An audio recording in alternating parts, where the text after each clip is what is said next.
Efésios capítulo 4, versículo 20 ao 24. 4 do 20 ao 24.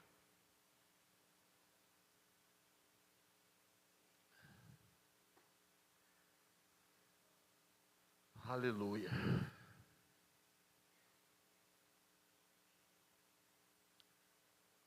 Vou ler aqui na versão NVT. Nova Vida Transformadora. Olha só, diz assim: mas não foi isso que vocês aprenderam de Cristo. Uma vez que ouviram falar de Jesus e foram ensinados sobre a verdade que vem dele, livrem-se, diga livrem-se, de sua antiga natureza e do seu velho modo de viver, corrompido pelos desejos impuros e pelo engano. Deixem que o Espírito, diga, deixe que o Espírito renove seus pensamentos e atitudes e revistam-se de sua nova natureza, criada para ser verdadeiramente justa e santa, como Deus é. Espírito Santo, mais uma vez eu me submeto, me sujeito à ação do Senhor, ao mover do Senhor. Que o Senhor transforme essa palavra, a letra dessa palavra, em o poder que nos liberta, que nos salva. Revela em nosso coração, Senhor, para que venhamos ser impactados, confrontados, transformados pelo poder da sua palavra. Espírito Santo, tenha toda a liberdade nesse lugar. Mais uma vez eu repreendo todo espírito contrário, todo espírito de distração. E eu ordeno, saia desse lugar. Larga a mente e o coração das pessoas, para que elas estejam sujeitas, submissas ao Espírito do Senhor Deus e à sua palavra. Em nome de Jesus eu lhe peço, e desde já eu lhe agradeço. Amém, queridos? Pode se sentar.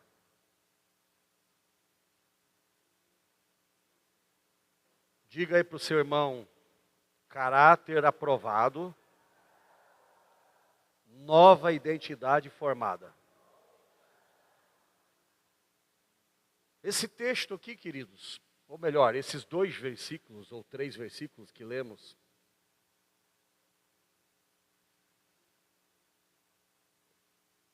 é parte, na verdade, de um texto que nos confronta sobre a responsabilidade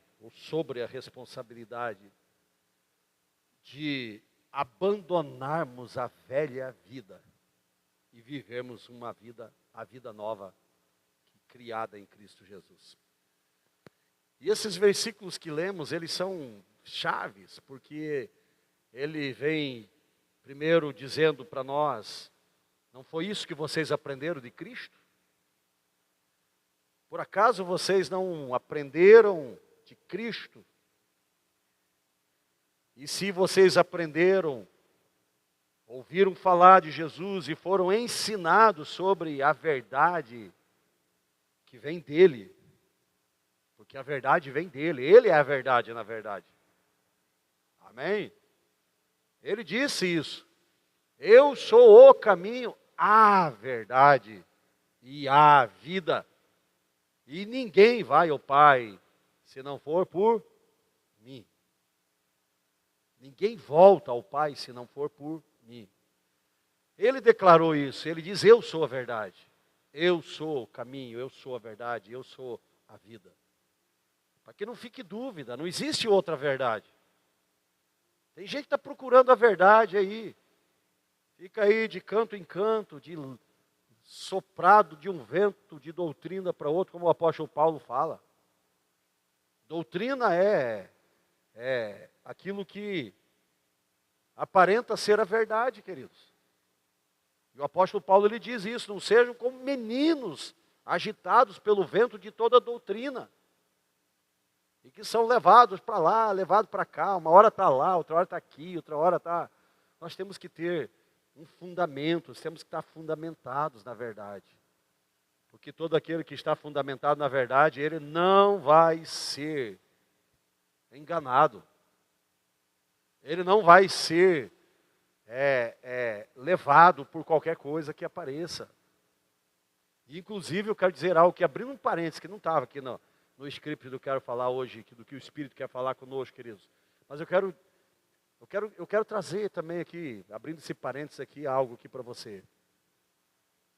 A palavra de Deus diz que no final dos tempos, muitos, diga muitos, dos eleitos. Quem são os eleitos? Diga nós. Olha o que diz a palavra, queridos. Muitos dos eleitos seriam enganados. Por que seriam enganados?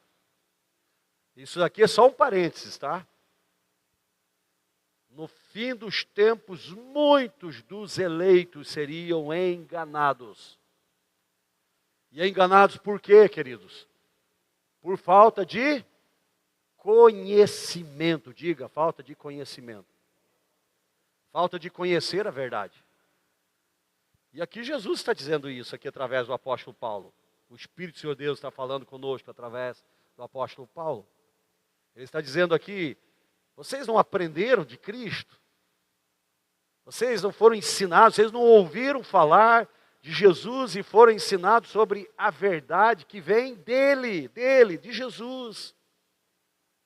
Você não vai encontrar a verdade em outro lugar. E por isso nós precisamos estar conscientes da verdade. Temos que ter aqui, arraigado nos nossos corações, porque senão nós seremos enganados muito facilmente. Muito facilmente. As coisas que estão acontecendo hoje, nos nossos dias, queridos, elas têm uma essência do engano por trás, que é capaz de nos convencer. Você sabia que tudo que está escrito no Apocalipse, da visão que João teve sobre o fim dos tempos, no livro da revelação do fim, que é Apocalipse. Apocalipse quer dizer revelação. Revelação do quê? Do fim dos tempos. Só que João já teve essa visão há milhares de anos atrás. Cerca de 2000 anos atrás. E as coisas que João viu naquela época, parecia loucura para aquele tempo lá. Mas hoje, quando você olha para a tecnologia que nós estamos vivendo, já não é mais loucura. Para João era loucura. Para aquela geração era loucura aquelas coisas que ele escreveu. Mas hoje tudo que está acontecendo, com o avanço da tecnologia, da inteligência artificial, queridos, o Apocalipse está sendo trabalhado pela tecnologia e vai ser através da tecnologia que vão enganar a muitos.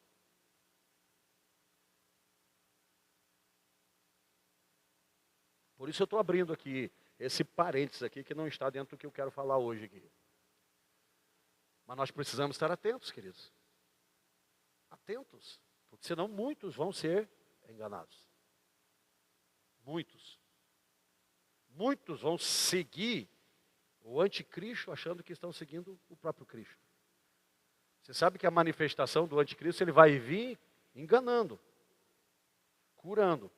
Ele vai vir como se ele fosse o próprio Jesus. Você já imaginou de repente nos céus? Vocês têm visto aí ultimamente que agora está aparecendo OVNIs para todo canto aí no mundo? Sim ou não? Quem já viu aí? Olha, tem uma meia dúzia aí que já ouviu. E você que não ouviu é porque não está estudando sobre. Eu pergunto para você, isso é verdade? Existem seres de outros planetas que estão chegando ao Brasil?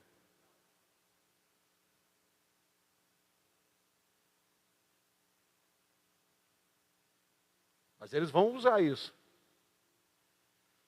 Eles vão usar isso. E vai vir uma avalanche de OVNIs invadindo as nações da Terra. Tudo tem um propósito. Tudo tem um plano por trás. E que não é de hoje. Se você pegar documentários que tem aí de 20, 30, 40 anos atrás, eles já falam sobre essas coisas e dão datas, inclusive, de quando essas coisas começariam a acontecer. Fechando esse parênteses aqui, vamos voltar para cá. Diga de novo, caráter aprovado, uma nova identidade formada. O que Jesus está falando aqui para nós, queridos, através do apóstolo Paulo? Que de toda a verdade que nós temos recebido da parte de Deus, os ensinos que nós temos recebido da parte dele, tem um propósito na nossa vida, de revelar a verdade e de nos transformar nessa verdade. E cabe a nós, como diz aí nesse texto, aliás, todo todo o livro de Efésios, queridos, vai estar falando, os 2 primeiros capítulos de Efésios, vão estar falando do propósito de Deus na nossa vida, do plano de salvação, propósito de Deus. A partir do capítulo 3, 4, 5, queridos, vai estar falando sobre uma nova vida em Cristo, em Deus. Entrando ali para o começo do capítulo 6 também. E termina no capítulo 6, falando da batalha espiritual que nós vamos ter que enfrentar todos os dias. Da batalha espiritual que é na mente, é nas regiões espirituais, é nas regiões celestiais, tem um propósito, construir dentro de nós um arquétipo, uma estrutura de engano. E cabe a nós lutarmos e ali dar as armas que nós temos para lutar essa batalha. E a arma mais poderosa que nós temos é a verdade. Por isso ele diz que devemos tomar toda a armadura de Deus. Toda a armadura de Deus, queridos. Com exceção, o escudo da fé. Todas as outras peças da armadura espiritual estão relacionadas à verdade, à palavra de Deus. E o escudo da fé também está, porque não haverá fé sem a verdade na nossa mente, no nosso coração. Então, esses capítulos, incluindo o capítulo 4, vai estar nos confrontando para vivermos essa vida nova. E aí ele diz aqui, então, já que nós temos o conhecimento da verdade, nós tivemos essa experiência, fomos ensinados na verdade, que é o próprio Cristo, que vem dele. Aí vem essa palavra dizendo, livre-se da sua antiga natureza e do seu velho modo de viver.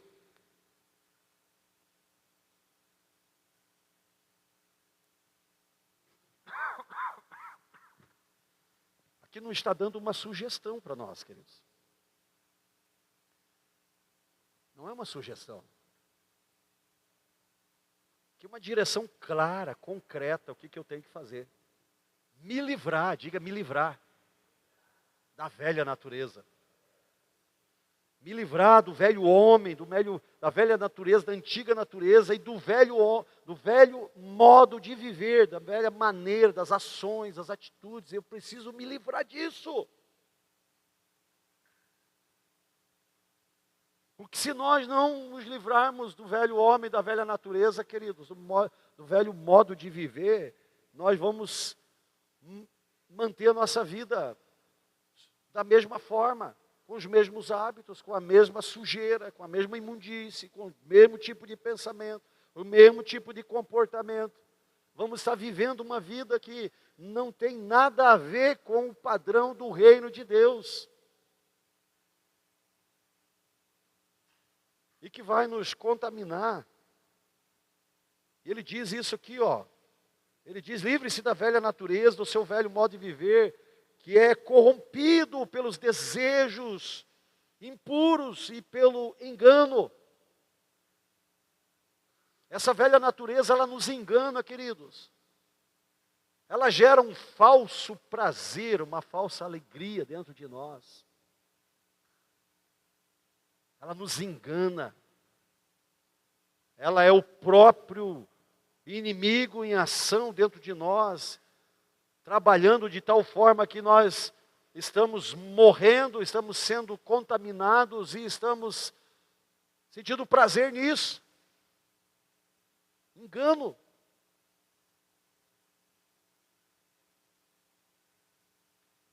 E aí olha o que ele diz agora no versículo 24. Ele diz assim, ó: deixem que o Espírito renove seus pensamentos e atitudes e revistam-se de sua nova natureza criada para ser verdadeiramente justa, santa como Deus é. Olha o que diz aí. Olha a profundidade do que Deus está falando. Deixem que o Espírito renove os seus pensamentos e atitudes. Nós não mudaremos em nossas ações, nosso comportamento, queridos, sem antes uma mudança nos nossos pensamentos, que vão gerar uma mudança na nossa atitude. Isso é exatamente o que Jesus fala. A base do Evangelho, ou o propósito do Evangelho, gerar em nós arrependimento. Arrependimento, mais uma vez, eu quero te lembrar aqui de arrependimento no original, queridos. Porque quando a gente fala de arrependimento, a gente fala, arrependam-se dos seus pecados. A gente tem uma ideia de que arrepender do pecado é a gente abandonar uma atitude errada. Eu quero dizer para você que você não vai abandonar uma atitude errada dessa forma, com esse entendimento. Você só vai mudar a sua atitude errada quando você mudar os seus pensamentos. Por isso que a palavra arrependei, ou arrependimento no original, no grego, é a palavra metanoia. Diga metanoia. Diga metanoia. É uma mudança. Diga, uma mudança. Mete o dedão aí na tua mente aí, ó. Diga, é uma mudança na minha mente. Diga, metanoia. É uma mudança na maneira de pensar. Isso é arrependimento.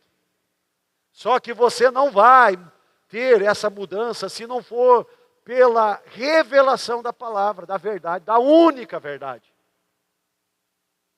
que existe. A única verdade. Jesus é a verdade. Jesus é a verdade, Jesus é a palavra é Jesus, Jesus é a palavra e a palavra tem o Espírito Santo movendo nela. Por isso está dizendo aqui, deixe que o Espírito renove os seus pensamentos. Que Espírito? O Espírito da palavra. E se você ainda não aprendeu isso, eu sugiro que você chegue lá com a minha mãe e peça para ela orar por você.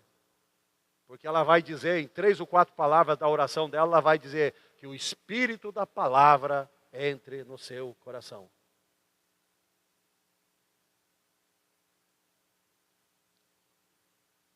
Que o Espírito da palavra opere em você. Porque é exatamente assim.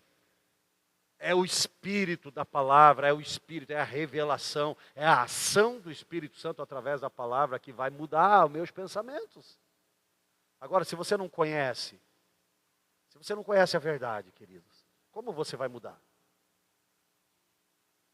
Como você vai ter um caráter transformado?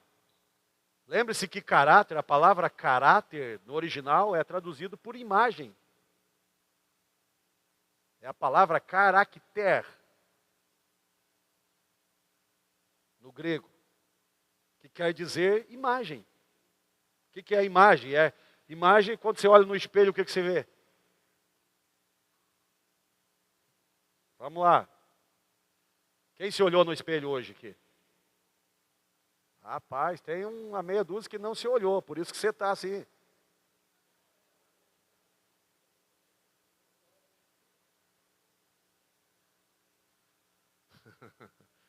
Quantas vezes você se olhou no espelho hoje? Não é verdade? O que se vê quando você olha no espelho? O que se vê? Uma imagem. E vou lhe dizer algo, que revelação profunda agora. O que você vê lá no espelho é exatamente o que você é. E sabe por que você olha 2, 3, 4, 5, 10, 15 vezes numa manhã antes de vir para o culto lá no espelho? Porque você não está gostando do que você está vendo.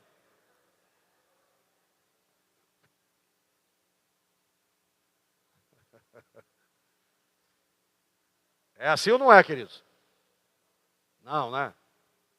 Não. É só lá no meu espelho que é assim. Isso é normal, é natural, queridos.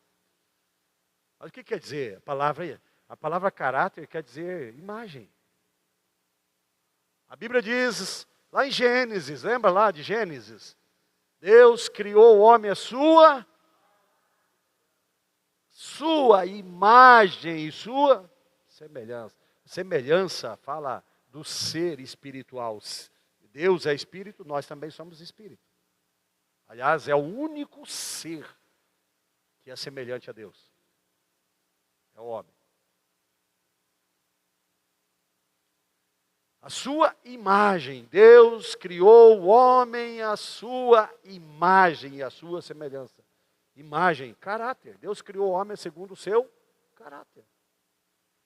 O homem é para refletir o caráter de Deus. A imagem de Deus. A essência de Deus. No pensar, no agir, no reagir, no comportamento. Por isso que Paulo está dizendo aqui, ó. Não, vocês conhecem a verdade já? Vocês tiveram uma experiência, vocês foram ensinados na verdade, que vem dele, de Jesus.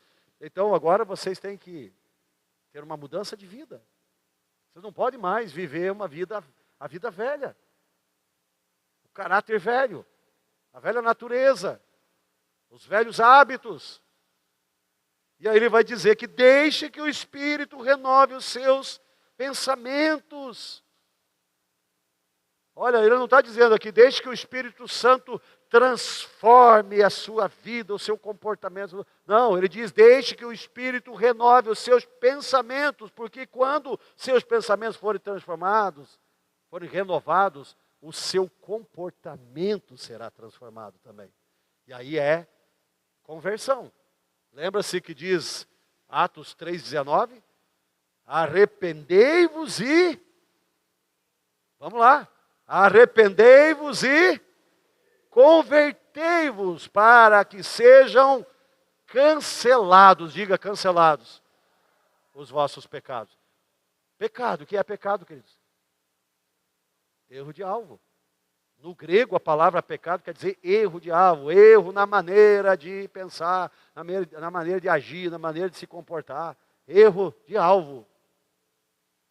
E por que Deus está dizendo arrependei-vos e convertei-vos? Primeiro arrependimento, porque não haverá conversão, porque conversão, a palavra conversão é metamorfos no original, que quer dizer mudança de comportamento, transformação.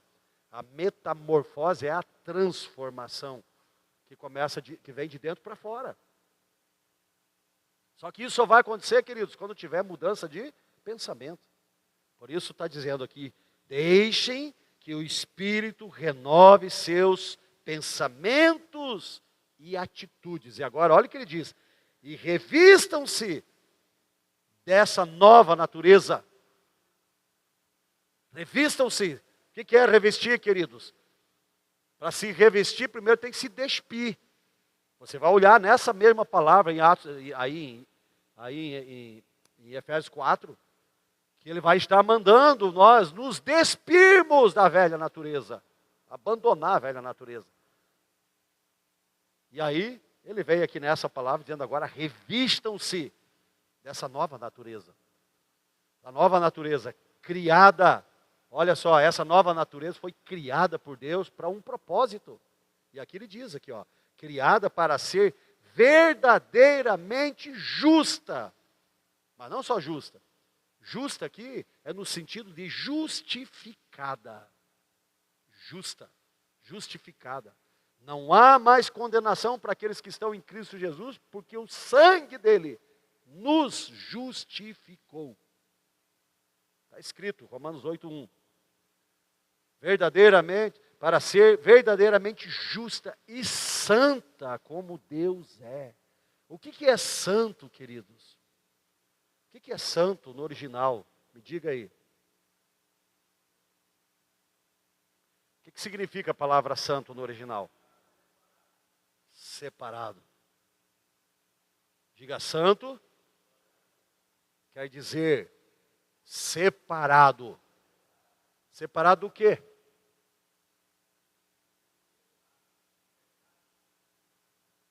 Do pecado. Do padrão desse sistema podre, corrompido que nós vivemos hoje. Por isso que a Bíblia diz, não vos conformeis com este mundo. Conformar é entrar no modelo, no molde, no padrão, na forma.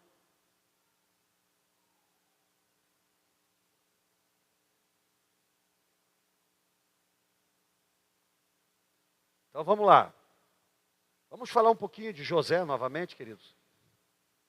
Vocês já viram que nós estamos falando de José aqui já tem uns dias, né?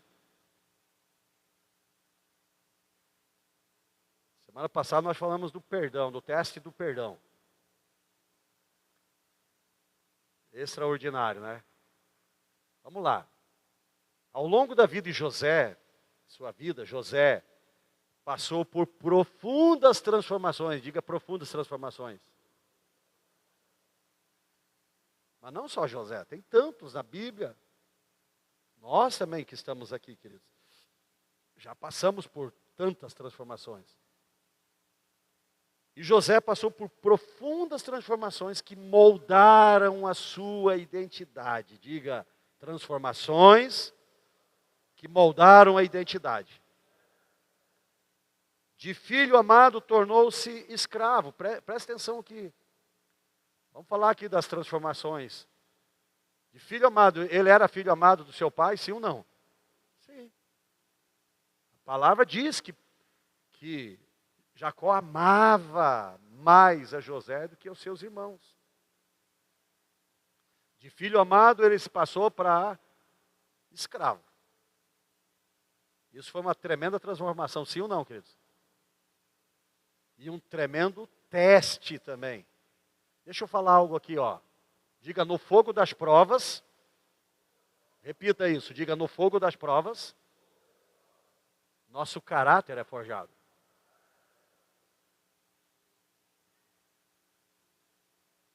Isso é bíblico, sim ou não?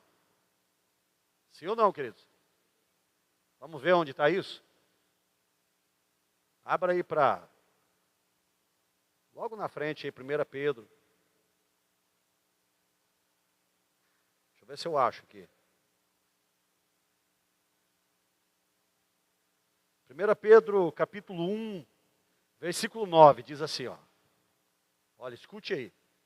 Diz assim, ó. Nisso vocês exultam, ainda que agora, por um pouco tempo, devem ser entristeçados por todo tipo de provação.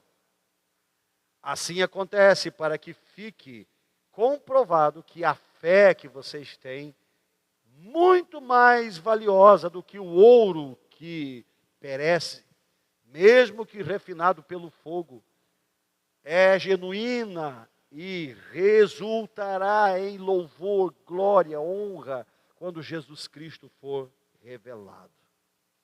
Vamos lá. Eu falei ainda agora aqui. Falei 1 Pedro, capítulo 1, versículo 9. Depois você assiste ali, ó, está gravado ali, e vê se eu falei ou não falei.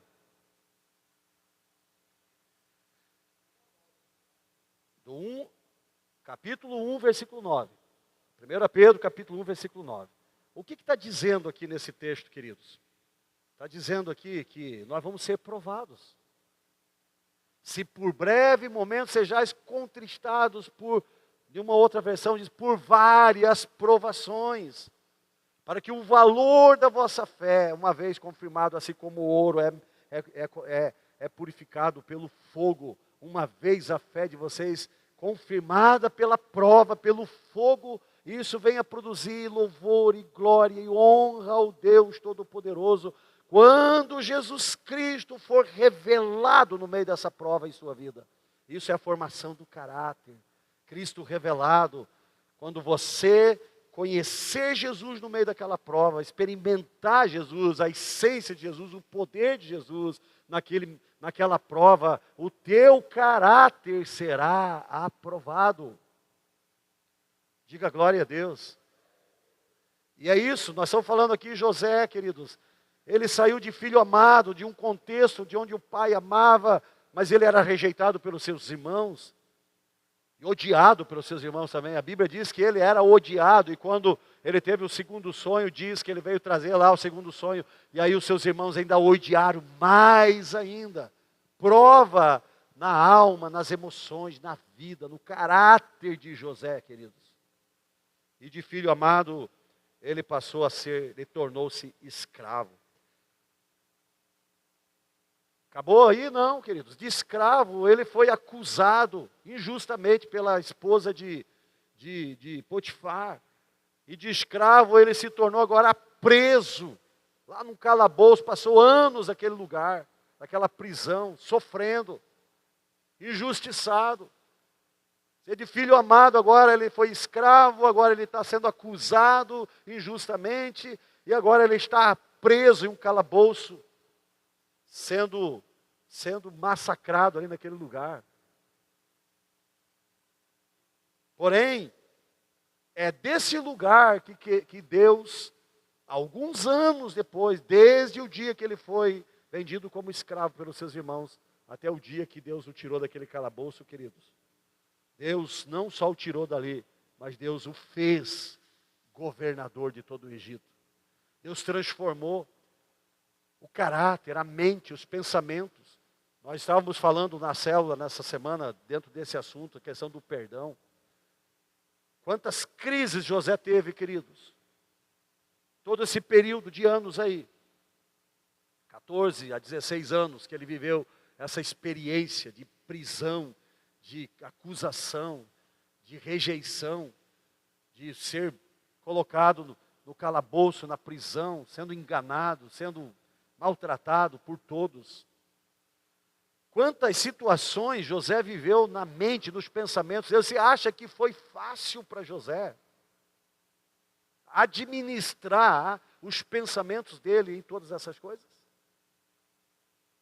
Afonso, acha aí para mim. Você já achou lá na célula, acha aí de novo. Sobre os nomes dos filhos de José. Acha aí.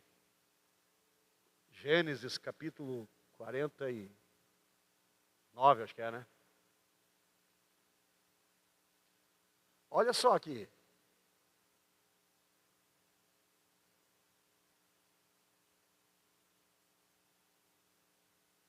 Achou aí?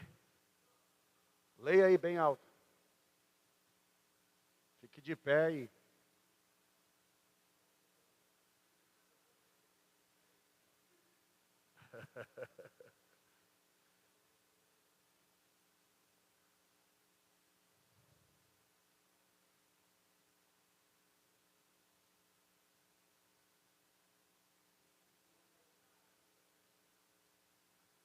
Manassés e Efraim. Enquanto o Afonso acha ali, queridos. O que você acha que borbulhou na mente, nos pensamentos de José durante esses anos todos? Que a gente lê a história, né? Que é muito linda a história. História de transformação, de superação, de milagre.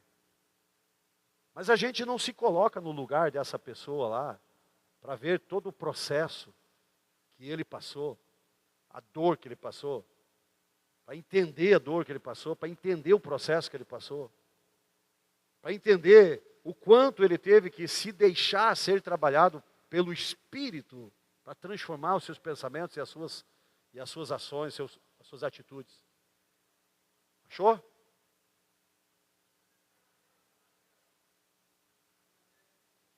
Está ali, ó. José chamou o filho mais velho de Manassés, pois disse, o que ele disse?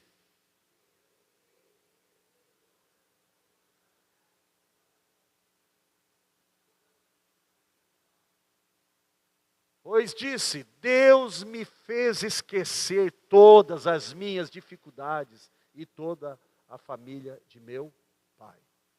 Quando nasceu o filho dele, nós estamos falando aqui já, José já tinha saído do calabouço, já era governador do Egito, o faraó já tinha dado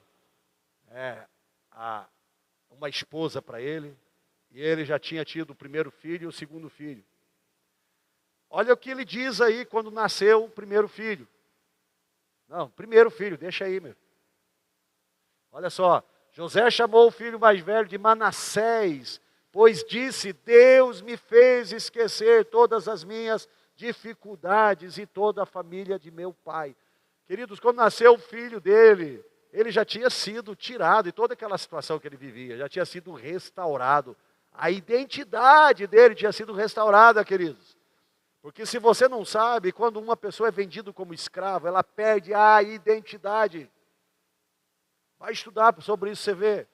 Ele perde a identidade, ele se torna uma propriedade de alguém, de um senhor. Ele não tem mais direitos nenhum. Ele não tem mais nome, ele não tem mais família, não tem mais descendência, ele não tem mais nada.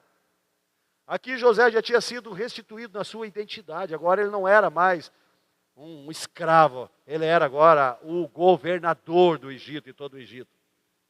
E aí, mesmo ele já tendo sido restituído a sua identidade e tudo, ele ainda tem lembranças, o pensamento dele ainda estava lembrando nas dores que ele passou, nas dificuldades que ele passou, na luta que ele teve durante todo esse período, onde ele teve que esquecer das dificuldades de toda a família do seu pai.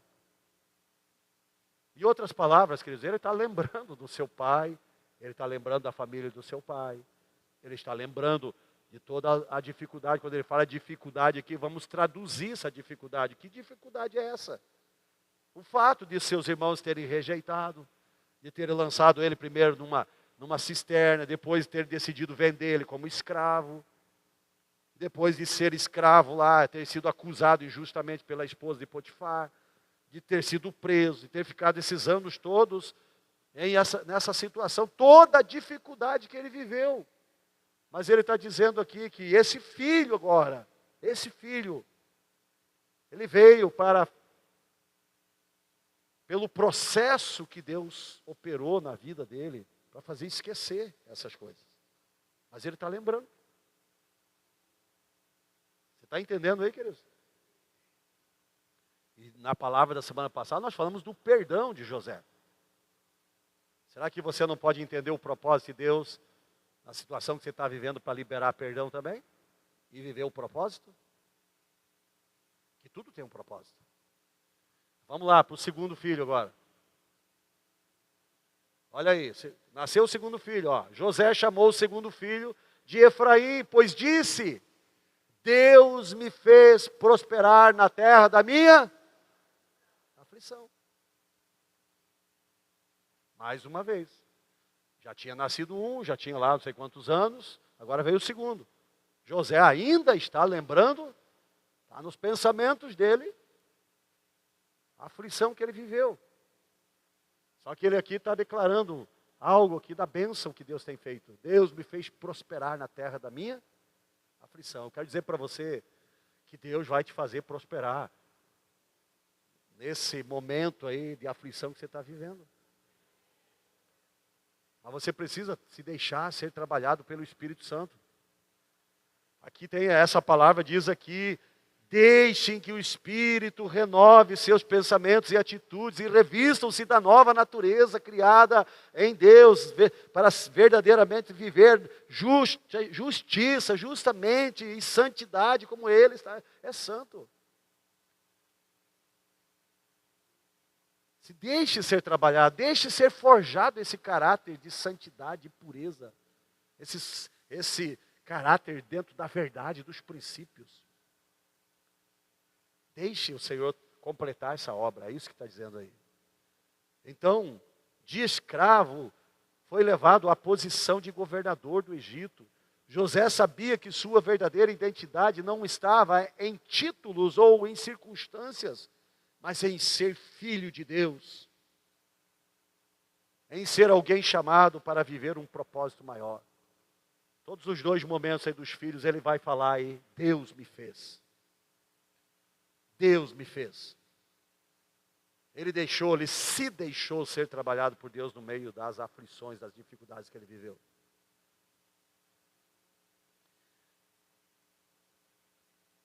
Nesse texto aí que lemos, de Efésios, no versículo 24, nós somos exortados a nos revestir do novo homem. Isso significa deixar para trás as velhas formas de pensar, deixar para trás as feridas que nos definiram por tanto tempo e abraçar a nova identidade que Deus nos deu. Eu estava falando na célula na quinta-feira, querido, sobre as pessoas que estão feridas e que não se deixam ser trabalhadas por Deus, não liberam perdão. E lembre-se que nós falamos aqui, semana passada, que o perdão, queridos, é uma escolha que eu tenho, é uma ação que eu tenho que escolher. E quando eu libero o perdão, não quer dizer que está tudo certo, está tudo resolvido, que está tudo, não tem mais dor, que não tem mais nada. Nós estamos vendo aí José, na hora que nascem os seus filhos, ele não era mais escravo, não era mais prisioneiro, ele era agora governador, queridos. Mas ele ainda tem lembranças. Então, liberar perdão nos liberta, nos cura, nos transforma, coloca a nossa mente, o nosso pensamento segundo o padrão do reino de Deus, os princípios estabelecidos por Deus, a verdade que nos liberta, a verdade que nos transforma, queridos. E transforma o nosso caráter. Porque se nós não fizermos isso, nós ficamos envenenados.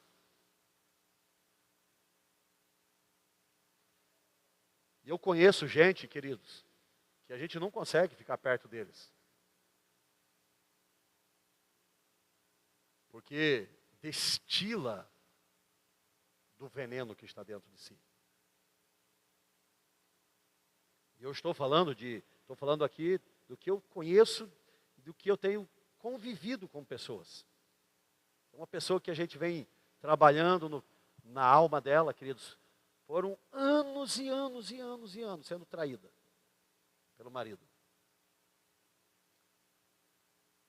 Converteu, conhece Jesus, ela conhece Jesus. Ele frequenta a igreja. Mas é impressionante como que de 10 palavras que saem da boca dessa pessoa, 9 destila da essência que está dentro dela, de dor, de raiva, de ira, de ódio, das traições. E ela fica, eu digo para ela assim, por que você fica cutucando? Tem um velho ditado, quando você cutuca o diabo com vara curta, vamos lá, o que acontece? Quem aí já cutucou o inimigo com a vara curta? Você já experimentou cutucar um cachorro bravo com a varinha curta?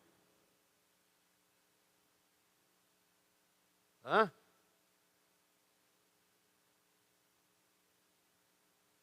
Mas é o que sai de dentro dela, é a essência. Ela contamina o ambiente. Lembra o que diz Hebreus? Que a raiz de amargura é como um veneno que contamina tudo e todos ao redor. E é assim que é.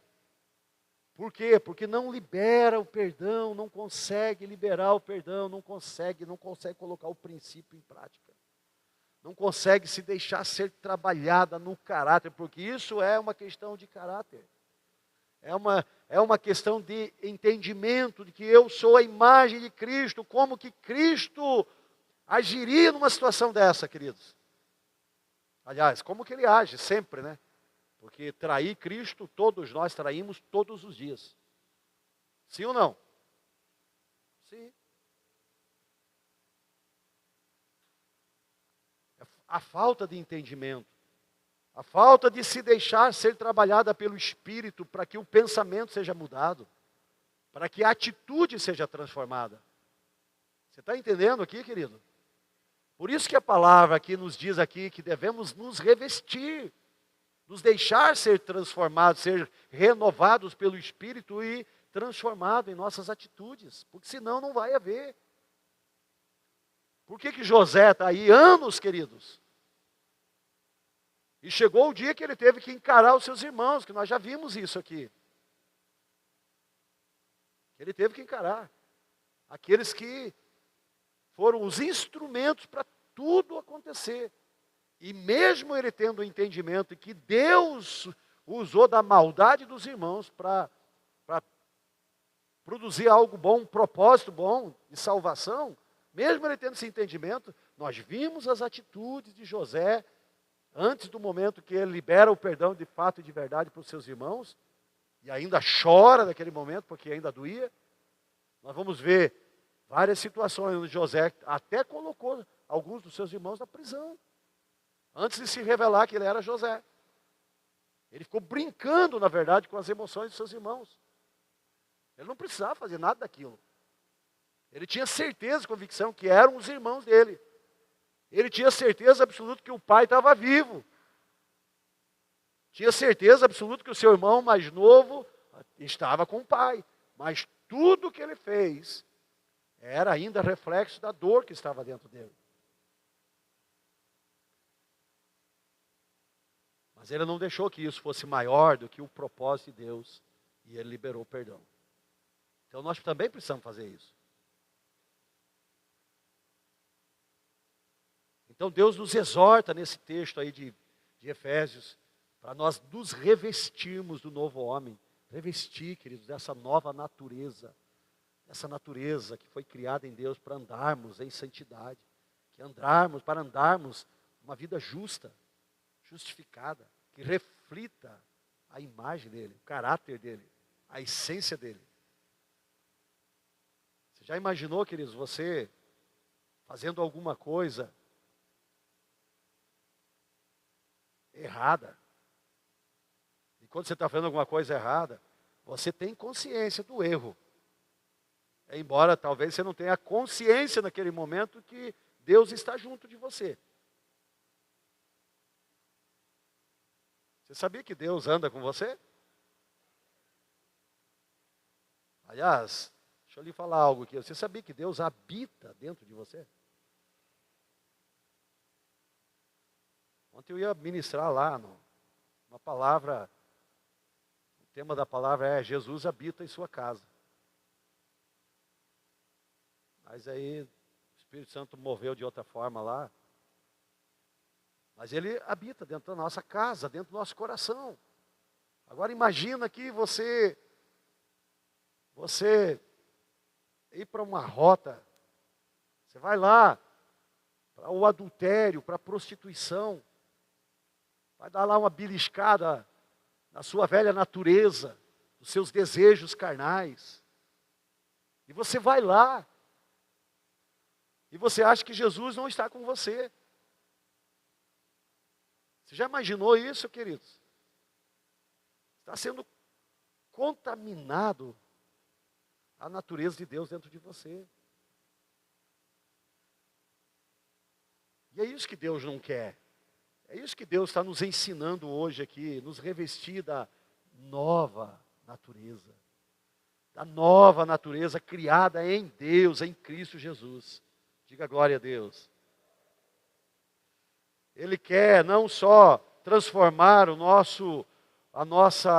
o nosso caráter, querido, mas Ele quer também devolver a nossa identidade. A identidade de homem de Deus, de mulher de Deus, do homem que foi criado à sua imagem, à sua semelhança lá no Éden. Ele quer devolver isso também. E eu preciso ter essa consciência, não somente me deixar ser transformado no caráter, mas também me deixar ser forjado na identidade nova, para que a imagem de Deus apareça em mim, queridos. Eu vi alguns dias atrás, algum tempo atrás, um testemunho de um pastor que estava no vale da sombra da morte. Aquela crise de desistência. E aí, ele resolveu ir para uma boate, num sábado à noite. Se disfarçou lá para não ser conhecido, vestiu uma roupa estranha, botou um boné na cabeça e foi para uma boate. E estava lá na boate. Eu pergunto, boate é lugar para pastor? Não, deixa eu mudar aqui. Boate é lugar para crente?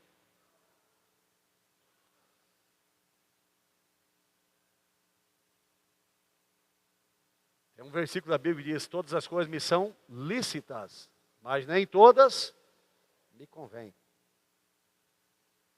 E aí o pastor estava lá, naquela crise, olhando para aquela situação toda.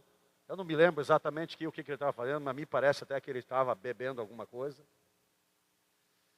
E ele estava lá naquela crise de identidade. Diga, crise de identidade. Na luta da identidade do velho homem, da velha natureza, com a identidade do novo homem. E ele não era qualquer coisa, ele era um pastor. Era um líder. E de repente ele está lá, naquela crise, quase que não consegue enxergar ninguém lá dentro, porque o negócio estava forte aqui dentro. De repente, vem lá uma jovem e chega até ele e olha assim, olha nos olhos deles, pastor, o senhor aqui? O senhor veio me buscar, pastor? Chega, me arrepia isso, queridos. E a jovem começou a chorar naquele momento, dizendo, pastor, o senhor lembrou de mim, o senhor veio me buscar aqui nesse lugar. Glória a Deus, porque Deus lembrou de mim, trouxe o Senhor até aqui para me buscar. Na verdade, queridos, não era nada disso. Ele estava também no vale da sombra da morte, desistindo da identidade dele. E Deus usa esse momento para transformar, para edificar. E o pastor não teve outra coisa a fazer, senão dizer, minha filha, estou aqui, vamos para Jesus, volta para Jesus, porque eu também estou voltando. Só faltou ele dizer isso.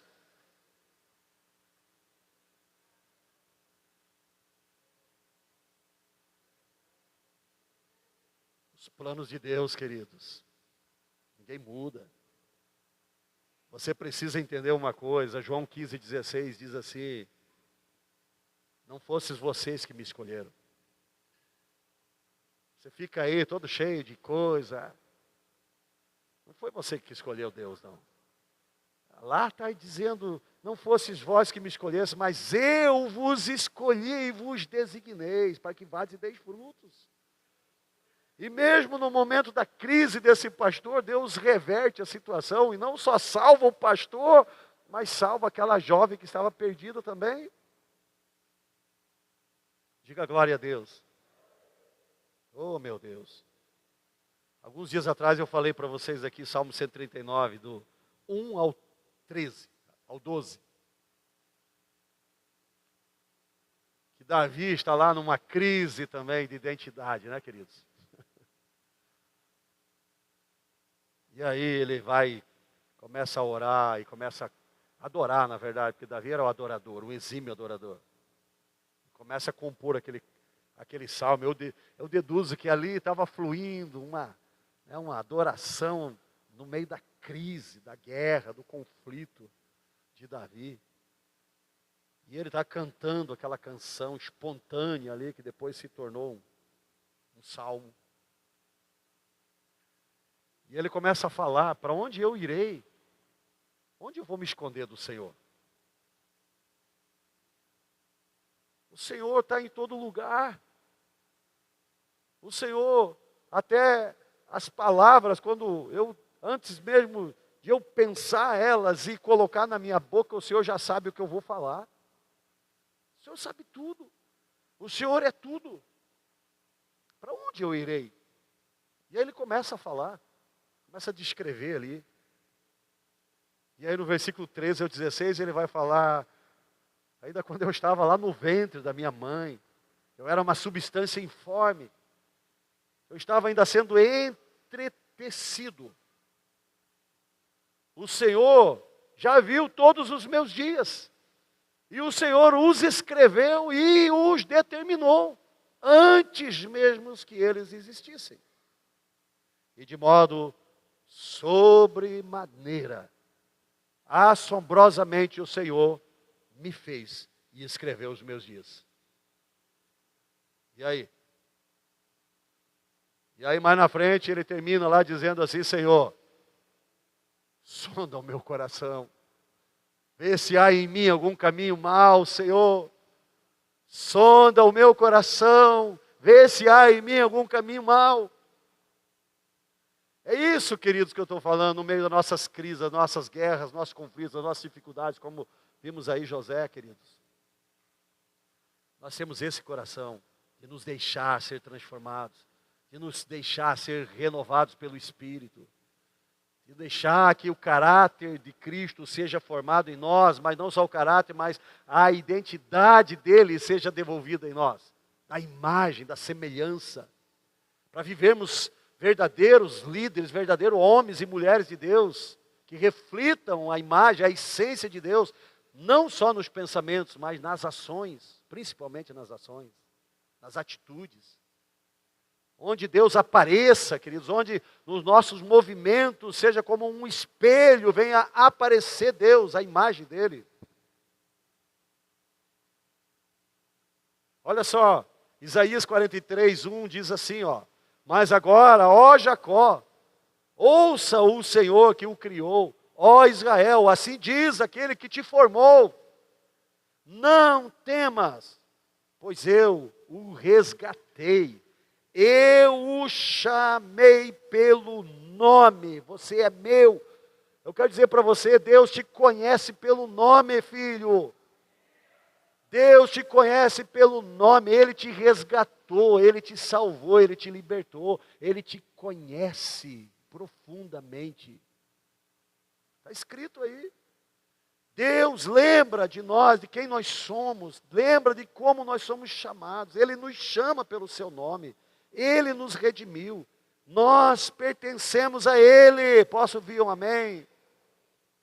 E essa verdade, queridos, transforma como nos vemos e como vivemos. Você precisa entender isso. Você precisa entender isso. Assim como José escolheu assumir a sua posição no plano de Deus, somos convidados a deixar de lado as limitações do passado e aceitar a identidade que Deus nos deu também. Não somos definidos pelos nossos erros, pelos nossos traumas, ou pelo que as pessoas dizem ao nosso respeito. Somos recriados em Cristo para viver a verdadeira justiça e santidade dele. E é isso que importa, queridos. É isso que importa. Você está ouvindo aí?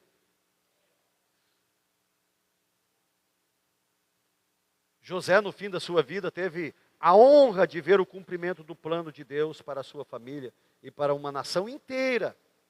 Ele se estabeleceu firmemente em sua identidade como servo de Deus, perdoando os seus irmãos, cuidando da sua família e confiando no Senhor até o fim da sua vida. E até o fim da sua vida, quando terminou a vida de José, ainda ele deixou um decreto lá: olha, eu estou morrendo. E vocês não vão ficar aqui.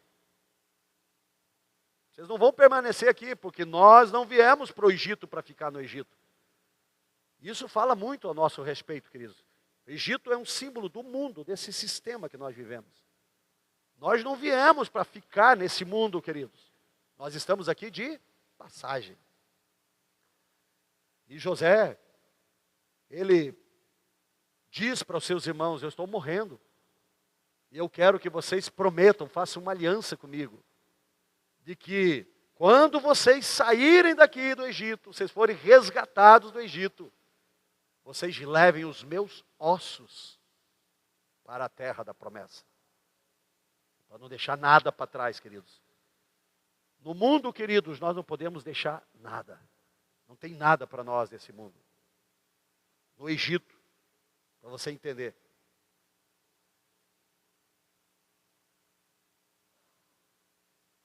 Então hoje, você também é chamado a abraçar a identidade de Deus, que Deus tem para a sua vida. Não se trata apenas de ser uma nova pessoa, mas de viver em comunhão com Deus, com Deus, permitindo que Ele transforme cada área da sua vida. Diga comigo assim: não se trata de apenas ser uma nova pessoa, mas de viver em comunhão com Deus, permitindo que Ele imprima em mim a sua identidade. Então não é só ser uma nova pessoa, queridos, mas é viver uma vida. É refletir a identidade de Deus em nós. Eu quero deixar uma reflexão para você aqui, para nós orarmos. O que te impede, o que ainda te impede de assumir completamente a identidade que Deus te deu? Pense nisso. Eu vou deixar como tarefa aí para você depois entrar lá no aplicativo da igreja e pegar essa palavra. Mas quero te deixar também algumas tarefas práticas aqui. Primeiro, leia e medite nesse texto que nós lemos hoje, de Efésios, onde Paulo nos encoraja a nos despir do velho homem e nos revestir do novo homem. Reflita sobre os seguintes aspectos de sua vida. Há algo do velho homem, do velho eu, que ainda eu preciso descarregar da minha vida? Existem áreas onde você ainda vive sob a sombra das feridas do passado? Lembre-se que Deus está forjando em nós. Olha ali, ó. Deus está desatando líderes. Diga: eu sou um líder. Diga: Deus desata em mim esse líder. Desatando líderes para tomar posse dos territórios não alcançados. Amém? A sua casa é seu primeiro território. Escreva em um diário ou em algum papel, em uma agenda, uma declaração de identidade. O que é isso? Coloque lá quem você é em Cristo. Na minha identidade, o que eu sou em Cristo? Restaurado, regenerado, santo, puro, próspero, justo. Vá colocando no papel e vá declarando isso em nome de Jesus, todos os dias. Liste essas verdades sobre quem você é em Cristo. Por exemplo, sou redimido, sou filho, fui criado para boas obras, fui criado para me multiplicar, para transmitir vida, para refletir Deus. Declare o que você está deixando para trás. Declare: eu deixo para trás a minha vida velha, eu deixo para trás a minha vida de mentira, eu deixo para trás a minha vida de engano, eu deixo para trás a minha vida de impureza, de imoralidade, eu deixo para trás a minha vida velha. E vai citando, vai declarando. Isso é prática, queridos. Você só muda a sua mente quando você exercita a sua mente. Amém? Você sabe que Hitler, quando ele começou o processo, ele tinha uma máxima, que aliás, o dia que você for lá em Israel, em Jerusalém, você vai em nome de Jesus e você vai num lugar chamado Museu do Holocausto. E leve uma toalha para você chorar, meu filho. Porque se você for homem de Deus de verdade, você não consegue passar aquele lugar lá sem derramar uns 2 litros de lágrima. E vá com tempo para você passar no Museu do Holocausto, no principal, e no Museu do Holocausto das Crianças. Eu não sei se você sabe, mas foram cerca de 2 milhões de crianças foram assassinadas. Mas a palavra de Hitler era mais ou menos isso. Uma mentira contada várias vezes se torna uma verdade. Eu estou falando aqui na nossa linguagem aqui para você entender, porque essa verdade que eu estou falando aqui agora é uma que já tem sido pregada nessa nação por muito tempo. E você conhece, tem um camarada aí que está no poder aí, que ele não é filho a Bíblia diz que o diabo é o pai da mentira. E esse camarada é o filho do diabo. O cara não consegue abrir a boca para falar uma verdade sequer, nunca.